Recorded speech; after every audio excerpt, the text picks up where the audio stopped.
घर में चल रही थी शादी की तैयारी, करंट के चपेट में आई 20 वर्षीय युवती, खुशियां बदली मातम में।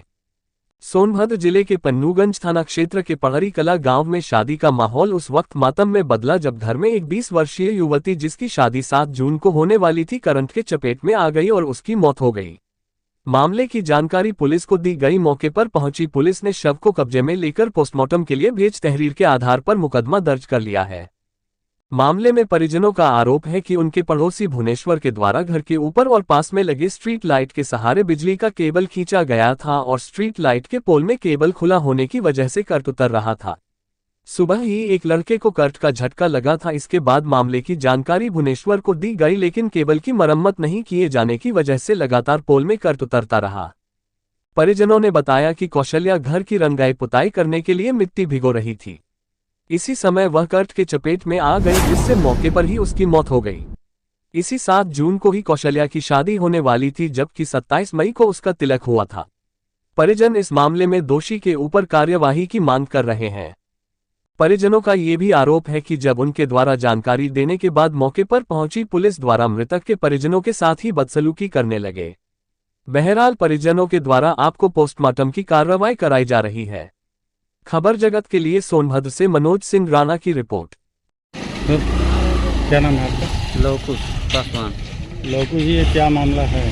मामला ये सर जी, हमारी बहन थी, वो घर का लिपाई पुताई कर रही थी और हमारे घर के पास एक जो स्टील लाइट वाला लगा रहता है, सोलर वाला, उसी के पास से सरकारी वाला जो होता है, उसी के ऊपर से वो भुवनेश्वर अपना केबल ले गए थे। हमारे घर के ऊपर से वहीं ले गए थे। वहाँ पे उनको हम लोग बहुत बार मना किए, हमारे गांव का भी आदमी मना करे कि अपना आप केबल हटा लीजिए, आपका केबल गड़बड़ है। किसी के घर पे उसमें से लोग बढ़ के गिर गया।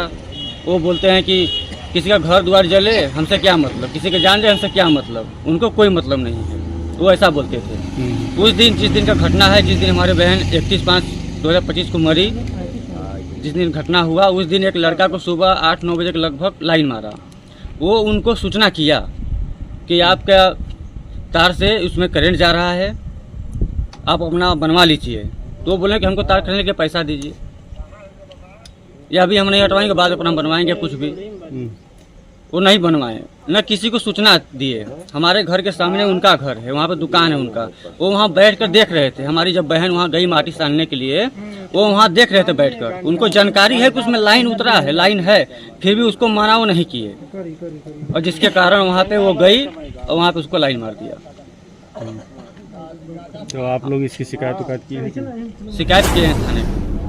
तो मौके पे जब पुलिस पहुंची तो क्या उसने भी कोई बदतमीजी किया? मौके पे पुलिस पहुंची तो पहले 100 नंबर की गाड़ी पहुंची, तो वो लोग कुछ नहीं, मतलब समझाए बुझाए, पूछे कि आप लोगों को मांग है, तो हम यही बोले कि जिसकी वजह से, जिसके लापरवाही से हमारी बहन मरी है, उनके ऊपर कार्रवाई होनी चाहिए। और यहाँ पे बलात्कारी आए, उनके सामने पूरा पंचनामा बने, जो भी होता है कार्यक्रम कानून का वो लोग अपना करें। उसके बाद आए दरोगा जी, तो आते आते ही हल्दगई करने लगे, लोगों को बहियाने लगे, मारने जा रहे थे। जो भी हम लोग रखे थे सब उठा उठा फेंकने लगे। तख्ता था वो तोड़ दिए फेंक करके, यही सब बंदगी कर रहे थे। और मेन कारण मेरी बहन का मरने का भुवनेश्वर है, वो उनके लापरवाही से मरी, वो जानबूझकर मारे हमारी बहन को।